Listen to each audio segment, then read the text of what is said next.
The unforgiving flash of 100 cameras can feel like a physical blow. For Isabella Beaumont, it was the sound of her world shattering. On the iconic steps of the Met, her husband of 10 years, the formidable CEO Richard Beaumont, didn't just leave her, he replaced her. In front of the entire world, he cast her aside for a younger woman, leaving Isabella, a solitary, abandoned figure in a sea of couture and judgment. They called her a tragic footnote in a billionaire's love story. They thought she would disappear. But they forgot one thing: embers can survive any storm, and sometimes they return as a wildfire.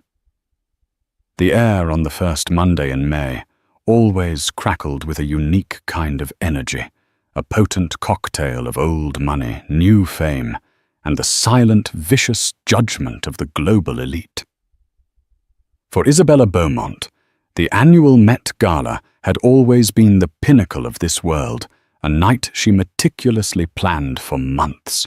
As the wife of Richard Beaumont, the ruthless CEO of the monolithic Beaumont Holdings, her role was clear: be the perfect, elegant accessory. She curated his image, smoothed over his social brutalities, and ensured their table was the most sought after in the grand hall. She was the architect of his social reign, a ghost writer for his public life. This year felt different. The ride to the museum in their custom Rolls-Royce Phantom was suffocatingly silent. Richard hadn't looked at her once, his jaw a hard line of granite as he stared out at the flashing lights of Manhattan. Isabella, dressed in a bespoke midnight blue gown by Chanel that had taken 400 hours to bead, felt a familiar chill creep up her spine. It was a coldness that had been growing in their Park Avenue penthouse for months, a silence that devoured conversation and left a void in its wake. "You look tense, darling," she said, her voice a soft melody she hoped might soothe the beast beside her. He finally turned his head, his steel-grey eyes sweeping over her with an unnerving detachment, as if she were a piece of art he was considering selling. "Just thinking about business, Isabella. You wouldn't understand." The condescension, once a subtle prick, was now a dagger's edge. She had a master's degree in art history from the Sorbonne, spoke 4 languages, and had single-handedly negotiated the acquisition of a Parisian boutique hotel that was now one of their most profitable assets. But in Richard's world, her contributions were invisible, unacknowledged. As they stepped onto the cream-colored carpet, the roar of the press was deafening. "Richard, Isabella. Over here." The flashes were a relentless, blinding assault.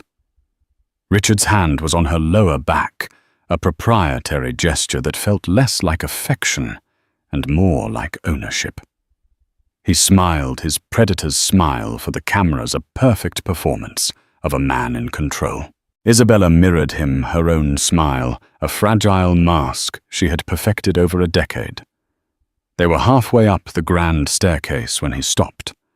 The pause was so abrupt that the flow of celebrity traffic behind them stuttered. He pulled his hand away from her back. The absence of his touch was a physical shock, as cold and final as a closing door. "Richard, what is it?" she whispered, her smile faltering. He didn't look at her. He looked past her down the stairs. And that's when Isabella saw her. Chloe Sterling, a model barely out of her teens with eyes as vacant as her ambitions were transparent. She was wearing a scandalously sheer dress, a stark contrast to Isabella's timeless elegance. Chloe was ascending the stairs, a smug smile playing on her lips. Richard's voice was low, devoid of any emotion. Yet it was the cruelest sound Isabella had ever heard. "Our journey together ends here, Isabella." The world seemed to slow down. The roar of the press faded into a dull hum. She could see the reporters from Vogue, and the New York Times, their eyes widening, sensing the seismic shift. "What are you talking about?" She managed, her heart beginning to hammer against her ribs like a trapped bird. "I'm saying this is over," he said, finally meeting her gaze. His eyes were flat, merciless. "I've filed for divorce. My lawyers will be in touch with yours.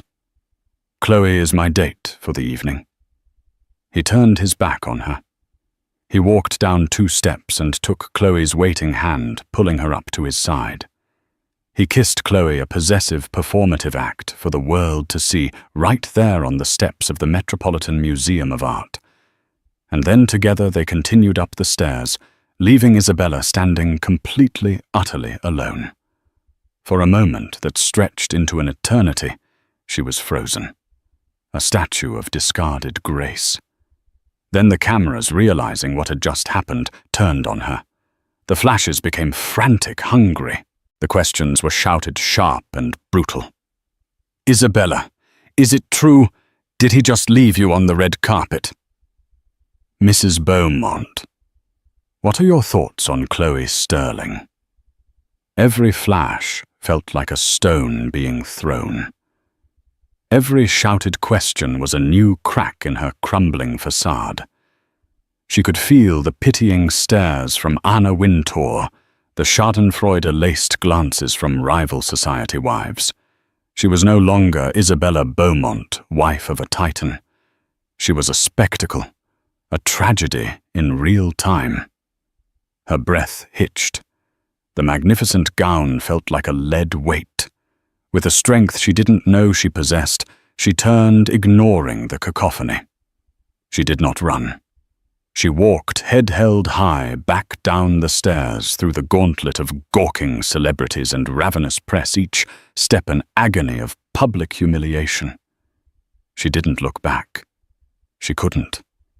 Because if she did, the entire world would see that the perfect, polished wife of Richard Beaumont was weeping. As she stumbled out onto the street, the cold night air hitting her tear-streaked face, she heard the final pronouncement from a television reporter speaking into his camera. "In the most shocking red carpet moment of the decade, billionaire Richard Beaumont has publicly ended his marriage to Isabella Beaumont, debuting his new relationship with model Chloe Sterling. A truly brutal end to a society fairy tale." Isabella hailed the first yellow cab. She saw a lifeboat in a stormy sea. As she crumpled into the worn leather seat, the driver looked at her in the rear-view mirror, his eyes wide. "Lady, you okay? You look like you've seen a ghost." "Worse." She whispered the words, catching in her throat, as the cab sped away from the glittering museum, carrying her away from the ruins of her life. "I've just become one." The divorce was a masterclass in psychological warfare. Richard, with his army of ruthless lawyers from Skadden Arps, didn't just want to end the marriage. He wanted to erase Isabella from the narrative of his success. The prenuptial agreement she'd signed at 24, naive and blinded by love, was ironclad. It entitled her to a settlement that, while substantial to an ordinary person, was a pittance to a man of Richard's stature, a calculated insult designed to remind her of her place. The media, fueled by strategic leaks from Richard's PR team, painted a damning portrait of her. She was portrayed as a socialite wife, with extravagant spending habits, mentally unstable and emotionally volatile. They twisted her passion for art into a frivolous hobby, her meticulous event planning into obsessive control. Chloe Sterling was photographed laughing with Richard on a yacht in St. Bart's, while tabloids ran grainy pictures of Isabella, cloaked in a large coat and sunglasses, looking like a fugitive in her own city. The Park Avenue penthouse, once her sanctuary, became a gilded cage filled with ghosts. Every Lalique vase, every Rothko on the wall, was a testament to a life that was no longer hers. Movers dispatched by Richard's office came and packed her things with cold, impersonal efficiency. They were careful not to damage the assets that belonged to the Beaumont estate. Her personal belongings felt small and insignificant in comparison. Her friends, the society women with whom she'd shared lunches at Balthazar and charity board meetings, vanished. Their calls went unanswered. Their polite, pitying smiles were replaced with a stony silence. She was a pariah, a cautionary tale whispered over cocktails at the polo bar. To associate with her was to risk the ire of Richard Beaumont, and no one was willing to pay that price. 1 month after the Met Gala broken and utterly adrift, Isabella left New York City. She drove for 7 hours in her modest Audi, the only car registered solely in her name, until she reached the coast of Maine. There, nestled in a rocky cove overlooking the tumultuous Atlantic, was a small, salt-weathered cottage her grandmother had left her. It was the only thing Richard hadn't been able to touch. The cottage was her antithesis to Park Avenue. It smelled of old books, sea salt and wood smoke. The floors creaked, the windows rattled in the wind, and the plumbing was temperamental. It was perfect. For weeks, she did nothing. She slept. She walked the foggy shoreline, and she stared at the relentless grey waves, feeling a kinship with their turbulent, ceaseless motion. She let the grief wash over her, a tide of betrayal, humiliation, and profound loss. She cried until she had no tears left, her sobs swallowed by the roar of the ocean. One rainy afternoon, seeking refuge from the storm, both outside and within, she climbed the rickety ladder to the cottage's small attic. Dust motes danced in the single beam of light from a grimy porthole window. The attic was a graveyard of forgotten things. Old furniture draped in white sheets, a child's rocking horse, and stacks of cardboard boxes. In one corner, she found a large wooden trunk, her grandmother's trunk. Prying open the rusted latch, she was greeted by the familiar, comforting scent of aged paper.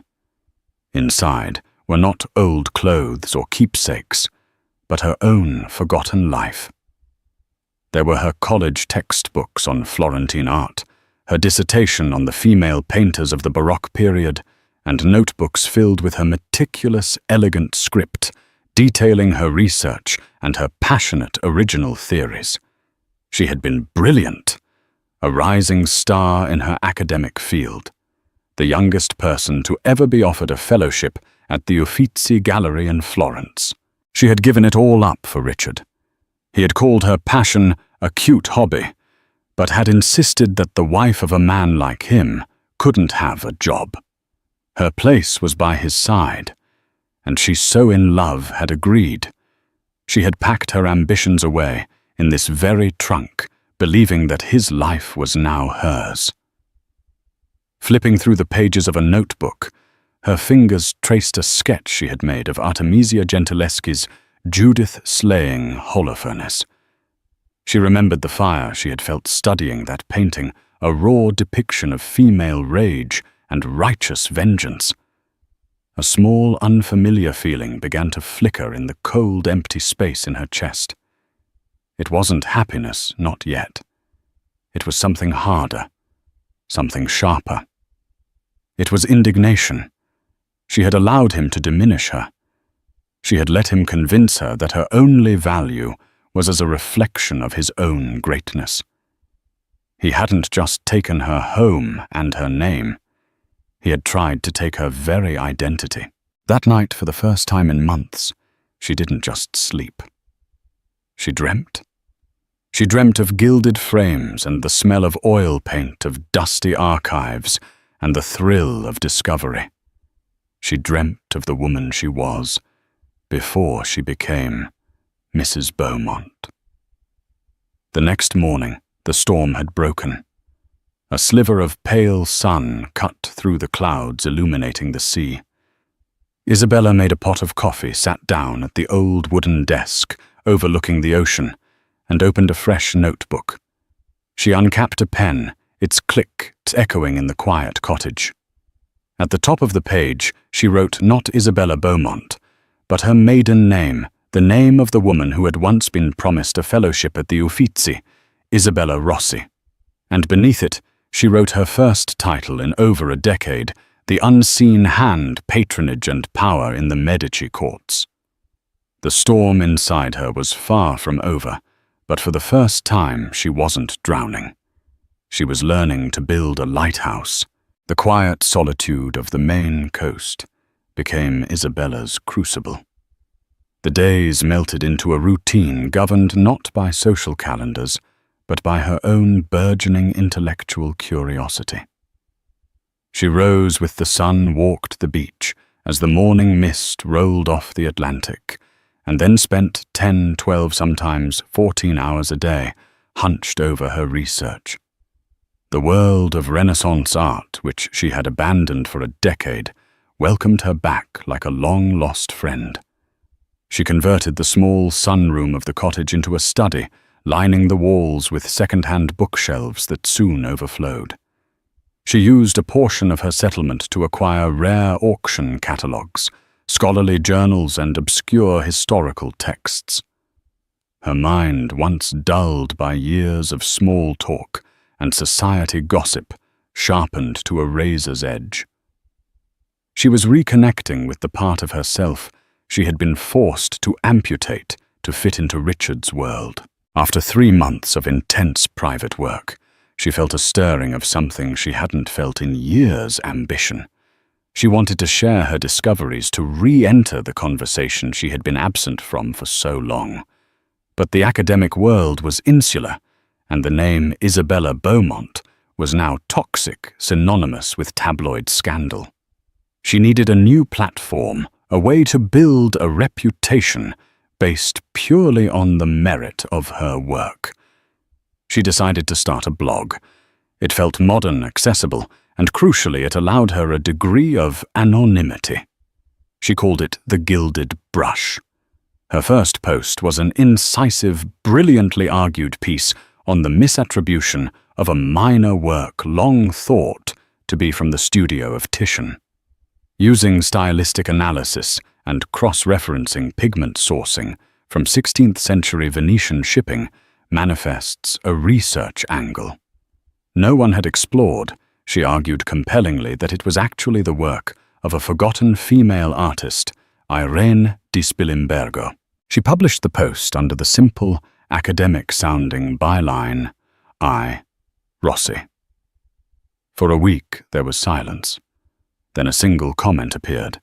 It was from a professor emeritus at Oxford.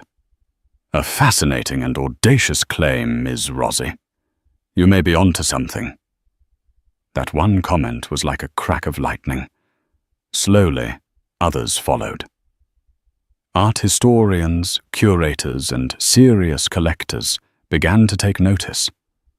Her writing was a revelation, passionate, but rigorously academic, accessible, but deeply intelligent. She wrote about the economics of art in the Dutch Golden Age, the political propaganda hidden in Jacobean portraiture, and the secret rivalries of the great masters. The Gilded Brush became a cult favorite in the art world. Its mysterious author, I. Rossi, a subject of intense speculation. 6 months after its inception, the blog had tens of thousands of dedicated readers. Museums started citing her work in their digital archives. Prestigious art journals requested submissions. All of this happened in a world far removed from the gossip columns of Page 6, which were still breathlessly documenting Richard and Chloe's vapid escapades. One evening, an email arrived that made Isabella's heart stop. The sender was Adrian Thorne, the founder and CEO of Thorne Ventures, a boutique investment firm known for its aggressive, forward-thinking strategies. Thorne Ventures was the sharpest, most agile rival to the staid behemoth Beaumont Holdings. But Isabella knew Adrian Thorne for another reason. He was one of the most astute and private art collectors in the world. The email was brief and direct. Subject: Your work on D. Spilimbergo, Ms. Rossi. I have been following your blog, The Gilded Brush, with great interest. Your scholarship is impeccable, and your perspective is refreshingly original. Your piece on Irene di Spilimbergo was nothing short of revolutionary. I believe I may own the very piece you wrote about. I would be honored if you would consider a private consultation to verify your findings. My firm will of course compensate you for your time and travel. Sincerely, Adrian Thorne.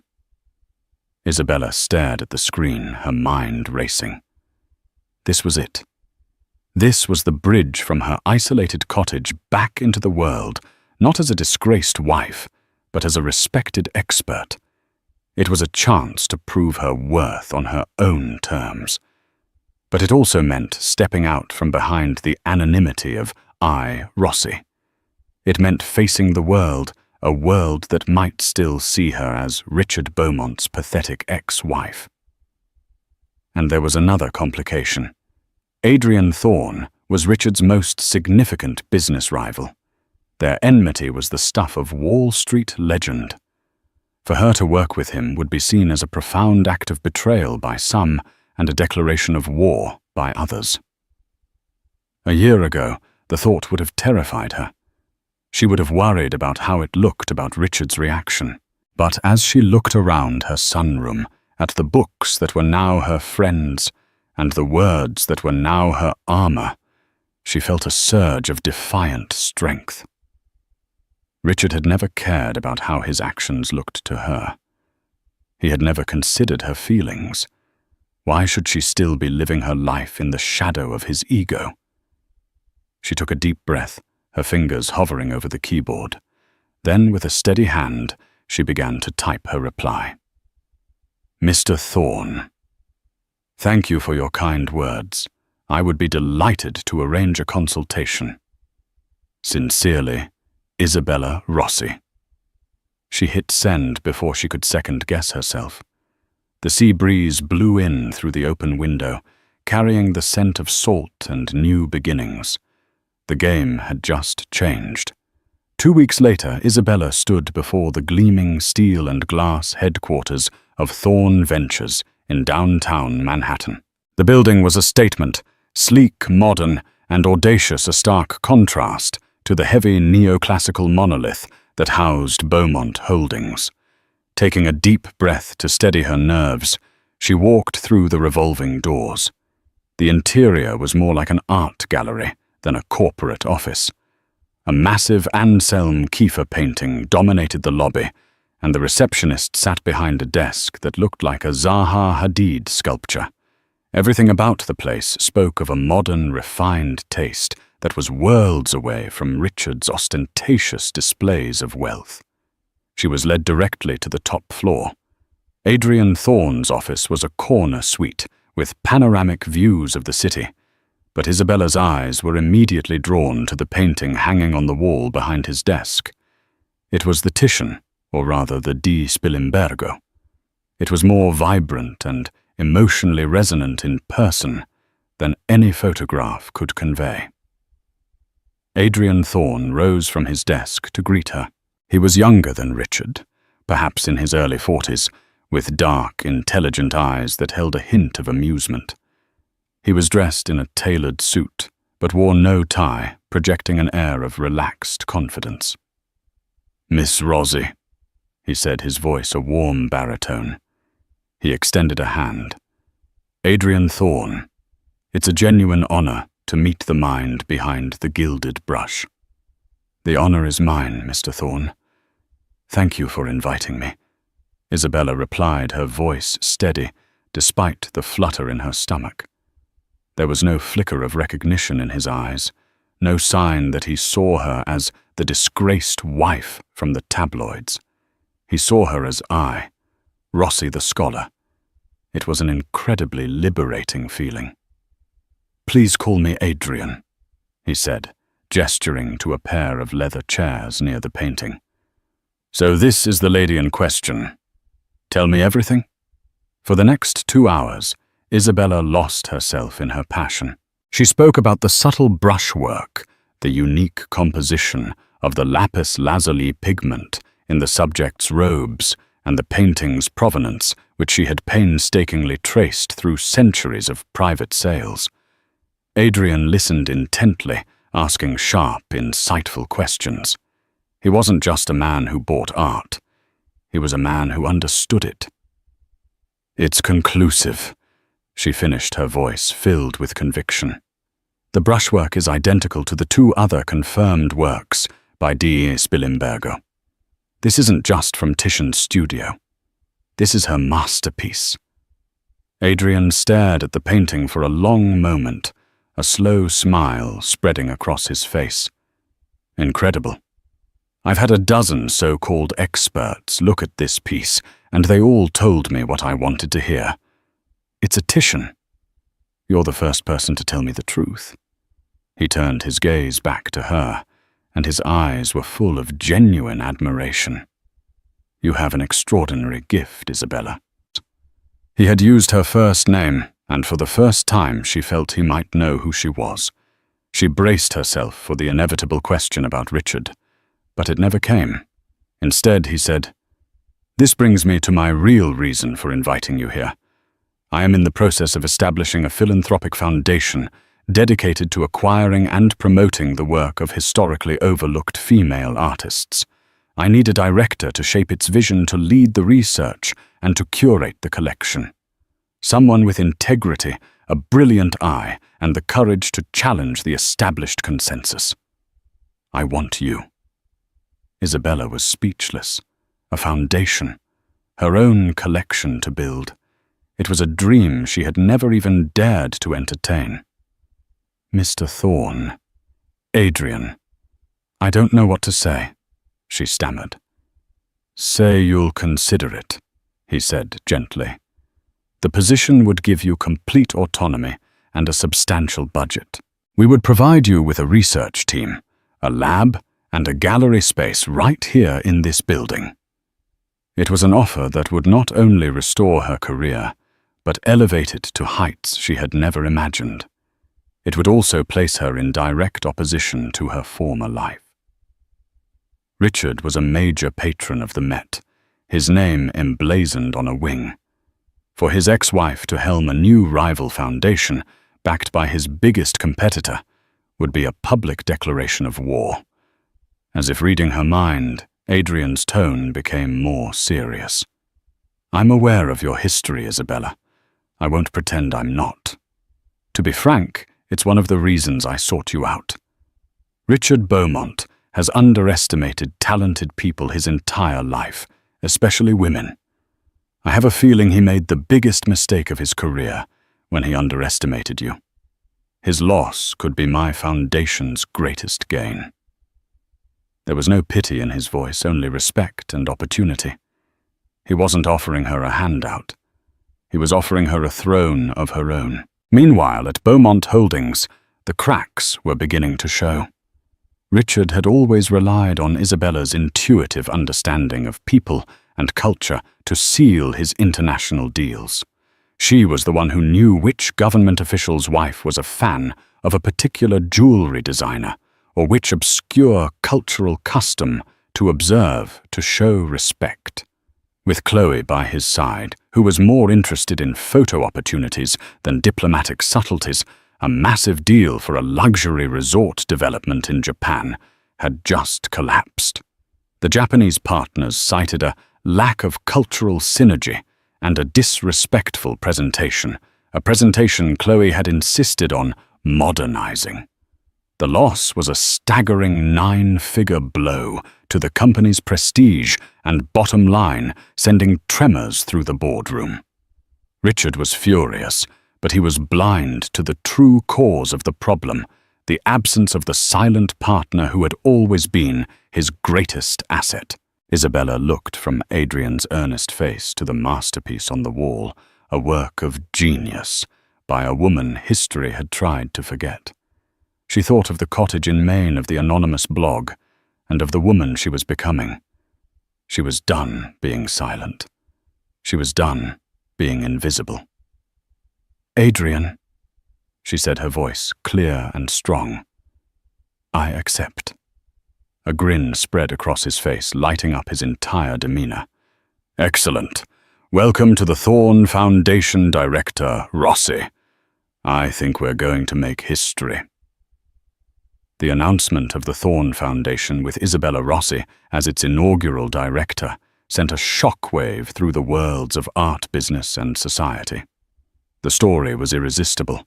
The scorned wife of Richard Beaumont, long dismissed as a mere socialite, had re-emerged as a powerful new player backed by her ex-husband's chief rival. Vanity Fair ran a feature profile titled The Rossi Renaissance, complete with stunning portraits of Isabella in her new office, looking poised, intelligent, and in control. She was no longer a victim. She was a victor. For Richard, the news was a public and personal humiliation. He had tried to bury her to render her irrelevant. Instead, she had risen from the ashes, more formidable than ever. His rage was volcanic. He saw it as a calculated attack, a conspiracy between the two people he despised most. His paranoia, coupled with the mounting financial pressure on Beaumont Holdings after a series of missteps, was making him erratic and short-tempered. The epicenter of this looming collision was the annual Orion Ball, the most exclusive charity gala of the year. For the past decade, it had been hosted and chaired by the Beaumonts. It was Isabella's signature event. Her meticulous planning and impeccable taste were what made it the jewel of the New York social season. This year, the reins had been handed to Chloe Sterling. The result was a catastrophe in the making. Chloe's vision was loud, garish, and self-serving. The theme was a chaotic diamonds and decadence, and the press was filled with reports of disgruntled vendors, clashing color schemes, and Chloe's diva-like demands. The old guard of New York society was quietly pulling their support, and ticket sales were lagging for the first time in the event's history. The Orion Ball was becoming a reflection of Richard's own declining empire, flashy on the surface but hollow within. In her new office overlooking Central Park, Isabella received her invitation. It was addressed to Ms. Isabella Rossi and guest. A week later, Adrian casually mentioned it. "I assume you won't be going," he said, leaning against her office doorframe. "It was my event for 10 years. Isabella said, her voice neutral as she examined a research document. "I built it from a simple fundraiser into what it is, or what it was. It would be a statement." Adrian noted his eyes, watching her carefully. "Your first public appearance at a major event since—" He didn't need to finish. "Since the Met Gala. The scene of her execution. The idea of returning to that world, of facing those same people, sent a flicker of her old fear through her. But it was quickly replaced by something else resolve. She wasn't that broken woman in the Chanel gown anymore. "I won't be hiding Adrian," she said, looking up and meeting his gaze. "But I won't go alone." His smile was subtle. "I would be honored to be your guest director, Rossi." Isabella knew she couldn't just attend. She had to arrive. This wasn't just an evening out. It was a strategic maneuver. She contacted a young avant-garde designer named Marcus Thorne, no relation to Adrian, a fact that amused them both, who was known for his architectural, sculptural gowns. She didn't want a dress. She wanted armor. For weeks, they worked in secret. She showed him photos of Carthaginian warriors and Byzantine mosaics. She spoke of strength, resilience, and the beauty of molten gold.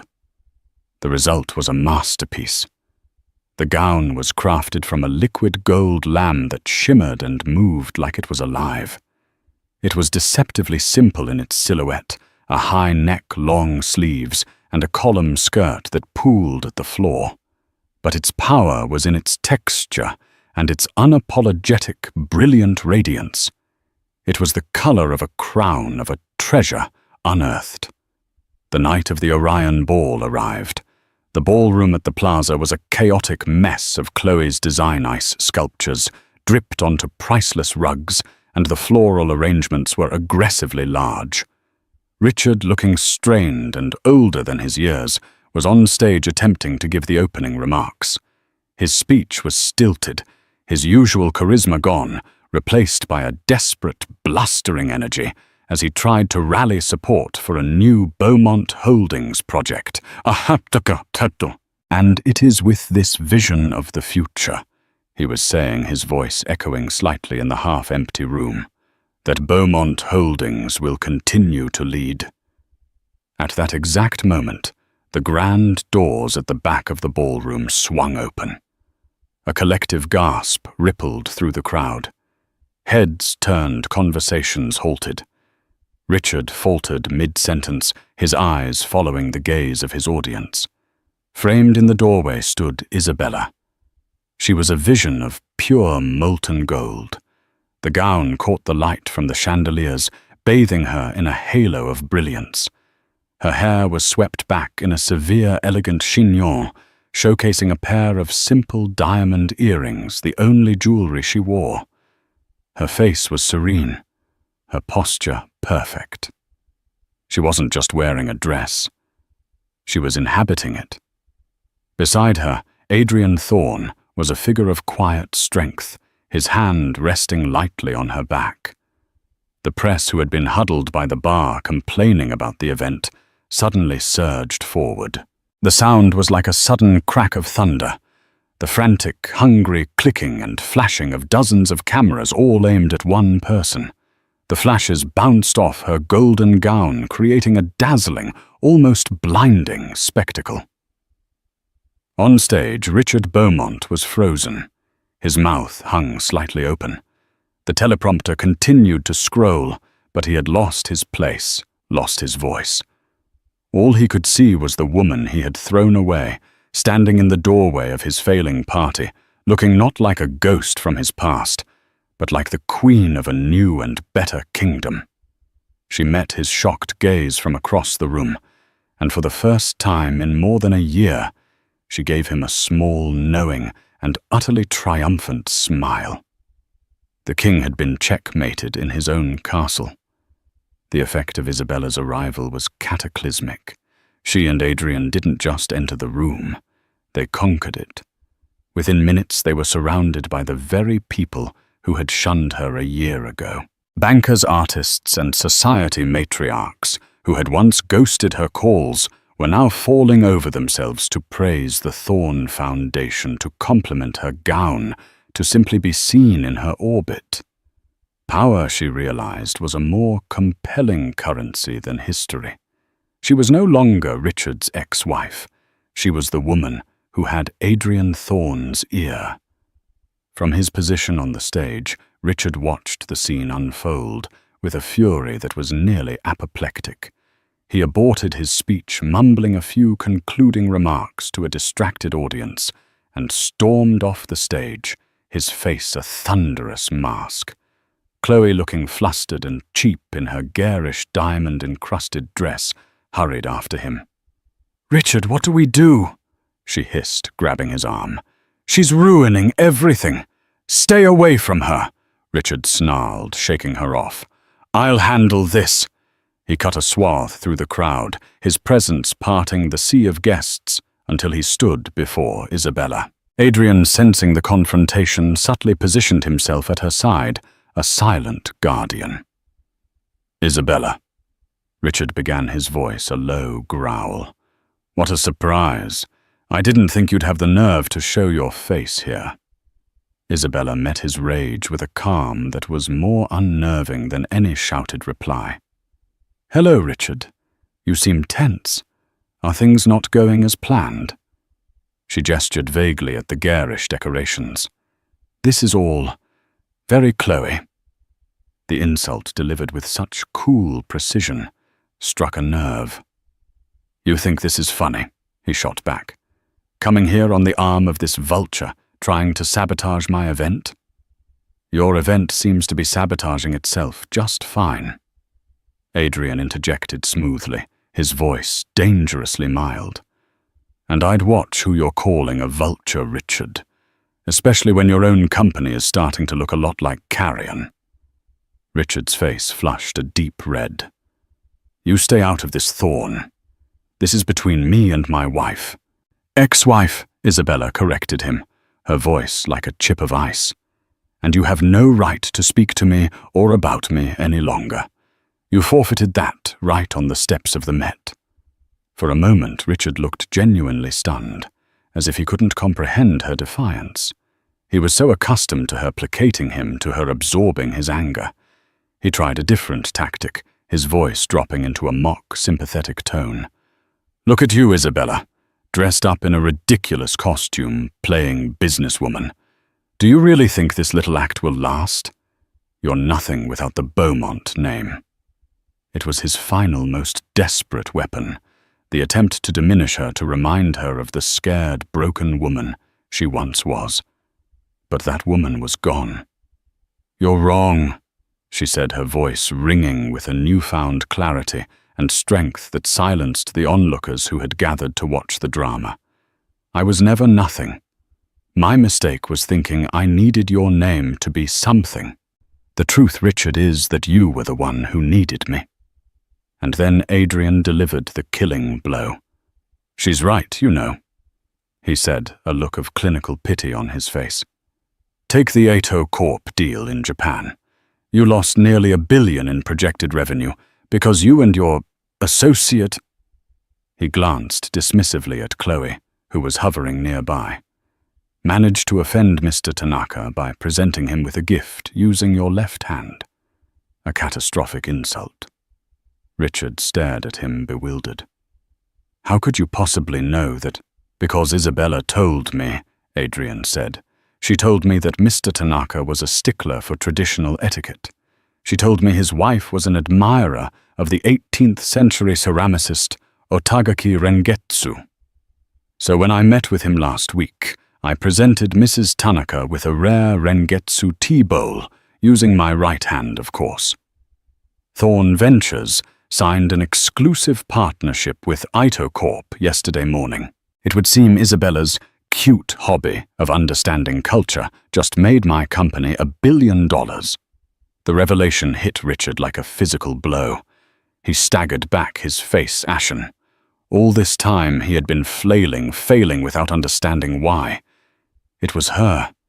It had always been her. Her quiet intelligence, her social grace, her invisible hand guiding his success. As his world tilted on its axis, the final twist of the knife came from an unexpected source. A flustered-looking man in a tuxedo, one of Richard's board members, rushed over, grabbing his arm. "Richard, thank God I found you," the man said, his voice a panicked whisper. "We have a massive problem. There's been a data breach. Someone on the inside has been leaking our Q4 earnings projections and sensitive negotiation strategies to Morgan Stanley for weeks. The SEC just launched a formal investigation." Richard looked utterly lost. But Isabella's mind, now honed by months of analytical work, made the connection instantly. She looked past Richard to where Chloe was standing. The younger woman's face was pale with terror.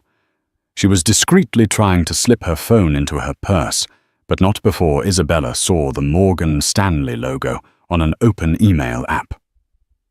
Chloe, the ultimate opportunist, had been selling him out, hedging her bets for when his empire finally crumbled.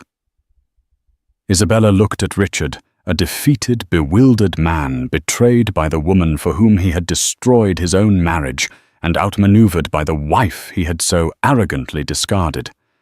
There was no triumph in her heart, no joy in his destruction. There was only a quiet, sad finality. "It appears you have bigger problems than my choice of evening wear, Richard," she said softly. Turning her back on the ruins of her former husband, she took Adrian's arm. "I believe I've had enough of this party. Shall we go?" As they walked away, leaving Richard to face the implosion of his company. And his life, Isabella did not look back. The implosion of Richard Beaumont's world was not a single clean explosion, but a slow, grinding collapse. The story of Chloe Sterling's corporate espionage, a betrayal so brazen it became a case study in business schools, was the initial detonation. But the shrapnel that followed was relentless. The SEC investigation froze his assets. The board of Beaumont Holdings, a collection of men he'd always considered his loyal lieutenants, turned on him with the swift, impersonal viciousness of a predator sensing a fatal wound. The emergency board meeting was held in the familiar 80th floor conference room, a space where Richard had brokered billion-dollar deals and crushed countless competitors. But that day, he was the one being crushed. He watched the faces around the polished mahogany table faces that had once laughed at his jokes and sought his approval, and saw only cool, hard calculation. His blustering defense was met with stony silence. His threats were met with pitying glances. When the final vote of no confidence was cast a unanimous decision, it felt less like a betrayal and more like an inevitability. The final page of a book he hadn't realized he was writing. He was escorted from the building by security, his access badge deactivated before he even reached the lobby. The empire his grandfather had built, the one he had ruled with an iron fist, had locked its doors to him. His descent was a spectacle. He retreated to the cavernous Park Avenue penthouse, but the silence within its walls was more deafening than the roar of the city outside. His calls to former allies went to voicemail. His invitations were regretfully declined. He was a king without a kingdom, a ghost rattling around a museum of his former life. The tabloids which had once documented his every triumph now chronicled his every stumble. They printed long-lens photos of him on his balcony, unshaven and hollow-eyed, a modern-day Lear raging against a storm of his own making. The world he had commanded had not only forgotten him, it was actively erasing him. In stark contrast, Isabella's world was expanding in every direction. The Thorn Foundation was no longer a nascent project, but a cultural powerhouse. Under her directorship, they had successfully authenticated and acquired a breathtaking portrait by Elisabeth Vigée-Lebrun, a piece long thought lost. At the press conference announcing the acquisition, Isabella spoke with an eloquence and passion that captivated the art world. She wasn't just a director, she was a storyteller, breathing life back into the forgotten legacies of brilliant women. Forbes featured her on their 40 over 40 list, not as a socialite or a comeback story, but as a visionary shaping the future of art. Her relationship with Adrian Thorne had deepened into a partnership that was as intellectually stimulating as it was emotionally fulfilling. They were equals in every sense. They would spend long evenings in the Foundation's private library, debating the nuances of a new acquisition or planning their next ambitious project. It was a love built not on power dynamics or public performance, but on quiet conversations, shared laughter, and a profound mutual respect. He admired her mind and her resilience. She loved his integrity and the way his eyes lit up when she explained the history of a particular brushstroke. It was a love that was calm, steady, and real. When the news of the court-ordered bankruptcy auction of Richard's personal effects was made public, Isabella felt a complex pang of emotions. There was no triumphant glee, no sense of vindication. There was only a quiet, somber ache for the man he might have been, and for the years she had lost trying to find him. Adrian saw the news on his tablet and looked over at her, his expression unreadable. "A final chapter," he said softly. "I suppose so." she replied, her gaze distant. She had no intention of going. It felt ghoulish, like attending an estate sale for a life she had once shared. But that evening, while browsing the online catalogue out of a morbid curiosity, she saw it. Lot 47B, A View of the Grand Canal, by Canaletto. The painting wasn't the most valuable piece in the collection, nor the most famous, but it was the one piece that held a sliver of the real Richard the boy he'd been before ambition had calcified his heart. It had hung in the library of his family's Connecticut estate, and he had once confessed to her, during a rare, unguarded moment early in their marriage, that as a lonely child, he would sit and stare into its sun-drenched Venetian world for hours, finding a peace there that his own life lacked. It was the only object he'd ever loved without considering its monetary value. A sudden, clear resolve formed in her mind. This wasn't about Richard. This was about legacy and the quiet dignity that even a fallen man deserved. The auction at Sotheby's was a somber affair, a room full of vultures picking over the carcass of a lion. Isabella slipped into a seat in the back row, wearing a simple black dress and dark glasses, drawing no attention to herself. She watched as Richard's life was sold off piece by piece. His custom. Patek Philippe. Watch his fleet of supercars, the garish jewelry he had bought for Chloe. All of it went under the hammer, each sale punctuated by the sharp, final crack of the auctioneer's gavel. Finally, Lot 47B was brought onto the stage. The Canaletto seemed to radiate a gentle, golden light, a pocket of serene beauty amidst the cold transactionalism of the room. The bidding started low. Then a man in the front row, a notoriously ruthless hedge fund manager named Marcus Blackwood, who was known for buying the assets of his vanquished rivals as trophies, began to bid. He did it with a smug, theatrical flair, clearly enjoying the symbolism of acquiring the last remnant of the Beaumont family's heritage. The other bidders quickly dropped out, unwilling to challenge him. The auctioneer began his final call. Going once, going twice. Isabella felt a stillness settle over her. This wasn't about revenge. It was about redemption. Not his, but hers. It was about choosing grace in a world that had shown her none. Just as the hammer was about to fall, she raised her paddle. A collective murmur rippled through the auction house. Heads turned. Marcus Blackwood shot an irritated glance over his shoulder, his eyes narrowing as he tried to place the woman in the back row. He sneered and signaled a higher bid. Isabella, her expression placid, calmly countered. The duel began. The price climbed, soaring past the painting's estimate. The room was silent, all eyes on the two bidders. It was a battle of wills, a clash of two different worlds. His bidding was aggressive, fueled by ego and the desire to dominate. Her bidding was quiet, calm, and implacable. Blackwood was buying a trophy. She was saving a memory. Finally, with the price at a staggering figure, Blackwood, red-faced and frustrated by her refusal to be intimidated, threw his hands up in defeat. "Sold," the auctioneer cried, his voice ringing with excitement as he pointed his gavel towards her. "To the lady in the back."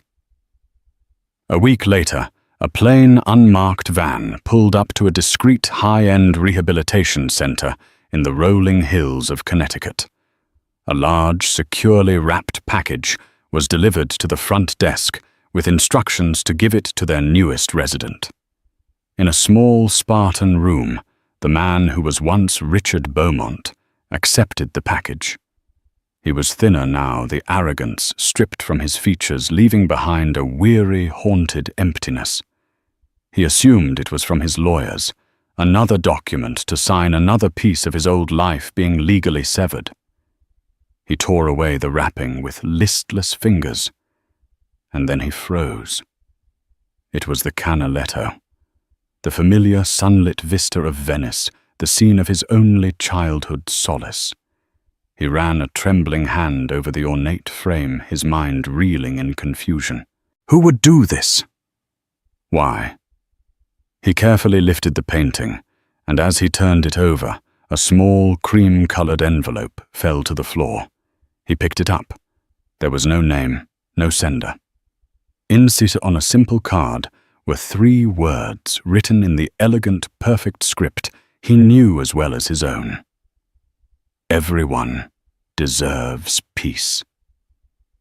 A sound escaped his throat, a raw, ragged sob that seemed to tear its way up from the very depths of his soul. He sank to his knees, clutching the painting to his chest and the carefully constructed dams he had built around his heart for a lifetime finally broke. He wept. He wept for his own breathtaking arrogance, for his cruelty, for his blindness. He wept for the quiet, brilliant woman he had shattered and discarded, the one person who, after everything, had reached back through the wreckage of his life, not to gloat, but to offer him this one final impossible act of grace. In that small, sterile room, holding the ghost of his past, Richard Beaumont was finally, truly alone with the man he had become. Thousands of miles away on a stone terrace overlooking the shimmering expanse of Lake Como, Isabella stood with Adrian. The Thorn Foundation had just successfully launched its first international symposium in Milan. The evening air was soft-scented with night-blooming jasmine. Adrian wrapped his arms around her from behind, resting his chin on her shoulder. "Are you happy, Isabella?" he asked quietly. She leaned back against him, looking out at the last embers of sunset, painting the water in strokes of liquid gold. She thought of the woman who had stood alone on the steps of the Met, a creature of midnight blue and broken dreams. She thought of the scholar in the salt-weathered cottage, rediscovering her voice. And she thought of the queen in the golden gown, reclaiming her power. They were all parts of her, a tapestry woven from sorrow and strength. "I am," she said, her voice clear and sure. "I am at peace." The victory wasn't in Richard's fall or in her own rise. The victory was in this moment, the quiet strength to close a painful chapter with compassion instead of vengeance. She had won the war not by destroying her enemy, but by refusing to become him. She had saved the last piece of his legacy not for him, but for herself, a final definitive act of closing the door on the past, so she could fully and freely step into her brilliant future. The story of Isabella Rossi is a powerful reminder that our lowest moments do not have to define us. It's a testament to the fact that true strength isn't about never falling. It's about how we rise. She transformed public humiliation into personal triumph, not through bitter revenge, but by rediscovering her passion and reclaiming her own identity. Her journey from a discarded wife to a celebrated leader shows us that our greatest comeback is often rooted in the talents we've been told to hide. If Isabella's story of resilience and empowerment resonated with you, please help us share it with others who might need to hear it. Hit that like button to show your support. Share this video with your friends and family. And most importantly, subscribe to our channel for more stories of incredible transformation and sweet, sweet karma. Click the notification bell so you never miss an update. Thank you for listening.